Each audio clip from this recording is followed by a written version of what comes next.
அஸ்ஸலாமு அலைக்கும். Welcome to Bismillah kitchen. Hi, எல்லோரும் எப்படி இருக்கிறீங்க? அல்ஹம்துலில்லாஹ், நாங்களுமே நல்லா இருக்கோம். இப்போ நம்ம கிச்சனில் என்ன பார்க்க போகிறோன்னா குடல் கறியானம் பார்க்க போகிறோம்.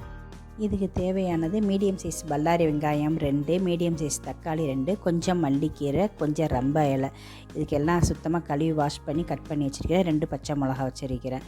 இதுக்கு குடலுக்கு தேவையானது தயிர், இஞ்சி பூண்டு பேஸ்ட்டு, லெமனு, இதெல்லாம் இதில் சேர்த்து ஆட் பண்ணி மிக்ஸ் பண்ணி வச்சுக்குவோம். இடையில ஏன் எங்களால் வீடியோ போட முடியலை, வாய்ஸும் கொடுக்க முடியலைண்டா ரொம்ப பிஸி ஆகிட்டேன். இனிமேல் நான் கூடுமான வரைக்கும் ரொம்ப முடிஞ்ச அளவுக்கு இனிமேல் நான் வாய்ஸ் கொடுக்கவும் தொடர்ந்து வீடியோ போடவும் முயற்சி பண்ணுறேன்.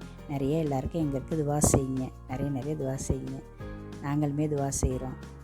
இப்போ நம்ம சமைக்க ஆரம்பிச்சிடலாம். தேவையான அளவு ஆயில் ஊற்றி இதில் இப்போ தேவையான அளவு நெய் சேர்த்துக்கிட்டு நம்ம கட் பண்ணி வச்சுருக்கிற பல்லாரி வெங்காயத்தை போட்டு நல்லா ஒரு கண்ணாடி பதம் வர்ற வரைக்கும் நல்லா மிக்ஸ் பண்ணிக்கலாம். இப்போ கண்ணாடி பதம் வர்றதுக்காக லைட்டாக நம்ம உப்பு சேர்த்து மிக்ஸ் பண்ணிக்குவோம்.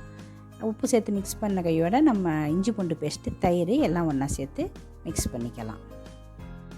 எங்களுக்கு எல்லோரும் நிறைய சப்போர்ட் பண்ணியிருக்கிறீங்க. எங்களுக்கு மேலும் மேலும் தொடர்ந்து நல்லா சப்போர்ட் பண்ணுங்கள். நான் தொடர்ந்து வீடியோ போடுறேன். இப்போ நம்ம நல்லா மிக்ஸ் பண்ணியாச்சு. இதில் ரம்ப இலையும் மல்லித்தலையும் போட்டுக்கலாம். இப்போ இதில் மஞ்சத்தூளும் மிளகாத்தூளும் சேர்த்து மிக்ஸ் பண்ணிக்கலாம்.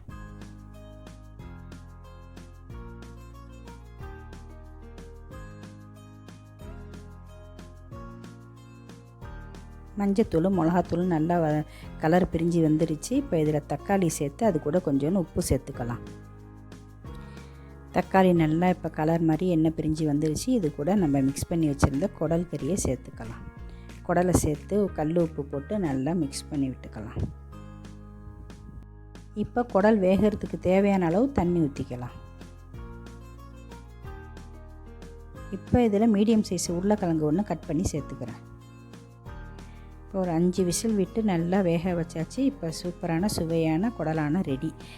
இந்த வீடியோ பிடிச்சிருந்தால் மறக்காமல் லைக் பண்ணுங்கள், ஷேர் பண்ணுங்கள், சப்ஸ்கிரைப் பண்ணுங்கள். மறக்காமல் பக்கத்தில் உள்ள பெல் ஐக்கானை கிளிக் பண்ணிவிடுங்க.